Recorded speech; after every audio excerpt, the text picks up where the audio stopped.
Bonjour à tous, c'est Trading avec vous. Allez, petit récap suivi BTC. Donc pour l'instant, tout se passe comme prévu. On est sur normalement une correction profonde. Comme je vous l'avais expliqué sur les vidéos précédentes, n'hésitez pas à regarder les vidéos précédentes pour vous inspirer et comprendre ce qui se passe. Donc on a dit le petit récap suivi sur la zone ici. Donc sur cette zone, on a quoi ici sur cette zone? On a une zone d'accumulation ici, on l'a bien vu ici. Une extension, donc une accumulation ici, une extension. Donc ici, on a une petite distribution qui s'est mise en place. On l'avait décrit avec un BC, un UT, un UTAD. Ici sur ce niveau-là, donc ça, on a, si on considère donc ça une accumulation, ça c'est une manipulation. Et dans la manipulation, on a une distribution. On a une cassure de ce bloc, ok, break of structure mineure de ce petit bloc où il y avait la distribution qui a été validée en deux temps, toujours comme ça. On prend l'argent, on vient retester la zone et on fait la continuité de baisse. Donc ici, on est venu chercher, comme on avait dit ici, ce niveau-là. On a breaké le niveau d'accélération ici. Donc le prix a accéléré à partir de ce niveau-là et ce niveau-là. Donc, le deuxième niveau en attente, c'est celui-ci, 26 500, on va dire 26 500, on va arrondir. Donc là, il est dans une zone. Pour l'instant, comme il avait dit, théorie de dos, les plus hauts restent toujours de plus en plus bas. Donc le petit récap, les plus hauts restent toujours de plus en plus bas. On n'a pas cassé vers le haut et on n'a pas fait, d'accord, on a cassé la dynamique baissière. Donc la dynamique reste baissière car théorie de dos, les plus hauts restent de plus en plus bas, d'accord. Là, on travaille ici. On a fait quoi ici? Comme on avait expliqué, je vais passer en H4 pour voir un peu mieux. Donc ici, on a passé quoi? Donc premier signal ici de baisse. On voit ici ce beau signal de baisse. On a breaké ici. Ici, on a fait une accumulation SC, STB, accélération haussière. On est venu ici reprendre le déséquilibre ici. On a fait le deuxième test, donc test B, premier test, deuxième test de la zone sans faire de plus haut. Donc déjà, on avait un beau signal ici.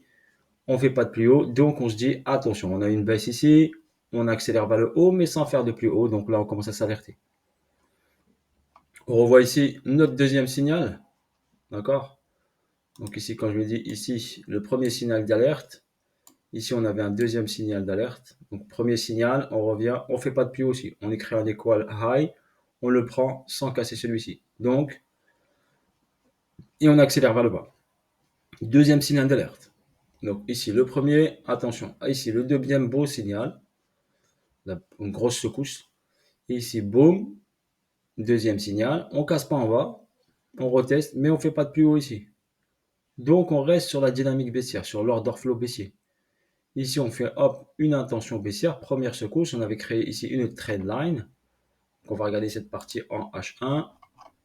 Donc ici, on avait créé une trend line ici. Le prix a été supporté par cette trend line. On a fait un pullback. On appelle ça un complexe pullback. Donc le prix a fait un pullback pour revenir sur la zone ici pour combler le déséquilibre ici. Donc on voit bien le déséquilibre ici qui a été comblé par ce niveau-là. Il n'a pas cassé vers le haut. Donc toujours la dynamique est baissière. OK. Cette cassure ici de cette trendline créée, on a une première secousse qui nous donne une information. On est venu ici s'arrêter sur ce niveau-là. Donc comme c'était un support retail pour inciter, donc une incitation acheteuse. Donc, quand on vient ici, on s'arrête, on incite à acheter. Donc c'est ce qui se passe, hein. On pousse. Les gens sont euphoriques, quoi, c'est bon, on peut acheter 28 000, c'est un bon support, on y va, on achète. Mais non, car la tendance est baissière, la dynamique est baissière. Et pour vraiment acheter, il faut avoir ici, par exemple, si on avait par exemple une cassure de ce niveau-là ici, le prix est venu spike ici, il a pris l'argent ici, ah, on peut se dire, ah, la tendance commence, l'order flow, il commence à changer. Mais là, c'est pas le cas, pas du tout le cas. Toujours des plus hauts, de plus en plus bas. Donc, tant qu'on n'a pas cassé ici 29,30, la dynamique est baissière. Et en plus, on a première secousse, deuxième secousse, une autre secousse encore qui casse la trendline créée. On crée de l'argent ici, ça c'est de l'argent, on crée de l'argent, tac, tac, tac, tac, tac, tac, tac, on supporte le prix. Cette trendline est remplie d'oseille, donc on vient la chercher une fois, on redonne un autre espoir, et derrière, hop, on descend. Là, qu'est-ce qu'il fait? Donc il y a des gens, forcément, ils vont acheter. Là, vous avez une trendline également. Donc la trendline qui supporte le prix depuis en bas ici.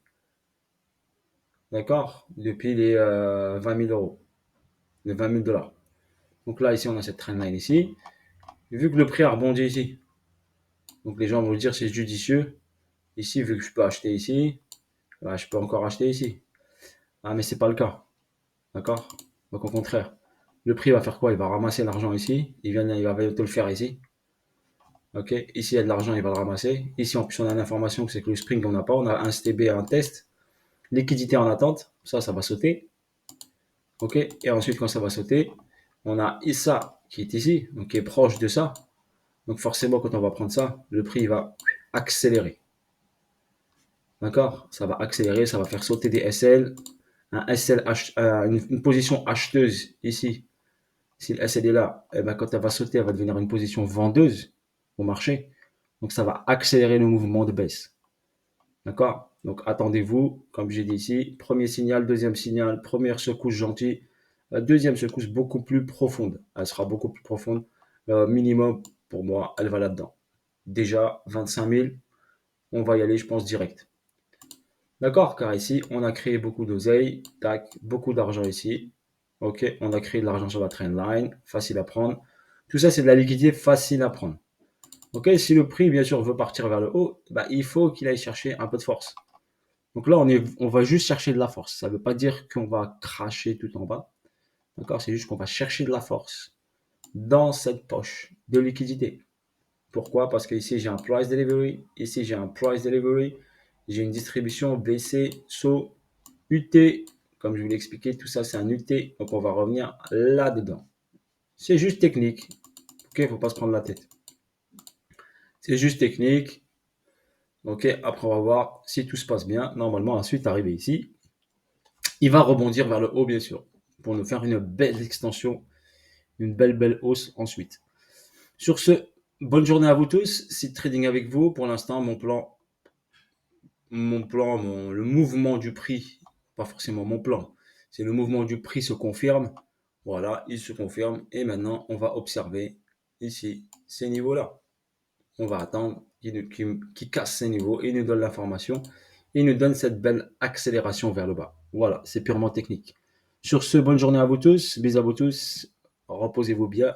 Ok, c'est un jour férié en France. Voilà. Sur ce, à bientôt pour de nouvelles vidéos et de nouvelles aventures. Force à vous tous, la famille. Ciao, ciao.